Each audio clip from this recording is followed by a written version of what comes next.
জুলাই আন্দোলনে অন্যতম master mind শহীদ ওসমান হাদিকে হত্যা করা হলো। ওই উপদেষ্টারা বিচার করতে পারলেন না। এই চেতনার সাথে জুলাই আন্দোলনের উপদেষ্টারা গাদ্দারি করেছেন। অত্যন্ত মর্মাহতভাবে আপনাদের সামনে হাজির হয়েছি।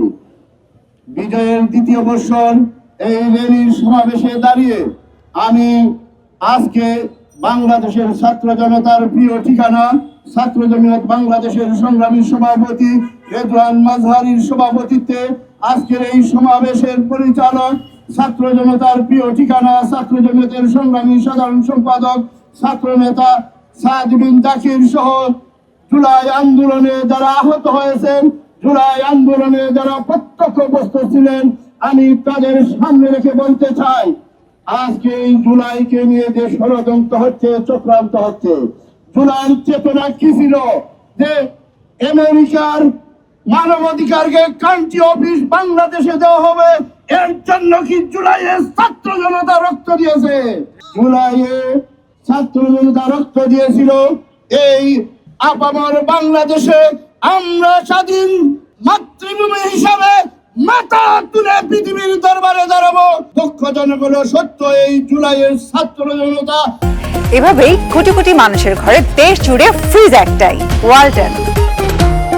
যে সরকারে উপস্থিত সেই সরকার তত্ত্বাবধায়ক সরকারের আমলে তড়িঘড়ি করে ইলেকশনের দুদিন আগে বাণিজ্য চুক্তি আমেরিকার সাথে করা হয়েছে।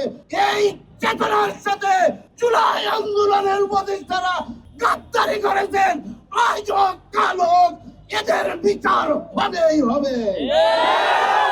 জুলাই আন্দোলনে অন্যতম মাস্টার মাইন্ড শহীদ ওসমান হাদিকে হত্যা করা হলো। ওই উপদেষ্টারা বিচার করতে পারলেন না। হাদির প্রতিবাদকারী সাথে একাত্মতা ঘোষণা করে তারা পদত্যাগ করতে পারেন নাই।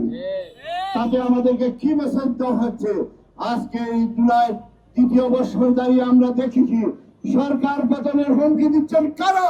আমরা সরকার পতনে বাধা দিচ্ছি না, কিন্তু সরকার পতনে যারা 2রা জুলাই স্বরাষ্ট্রমন্ত্রীর সাথে বৈঠক করেছেন, আজকে দেখে এই জুলাই যোদ্ধারা এদের সাথে বসে আন্দোলন করেছেন।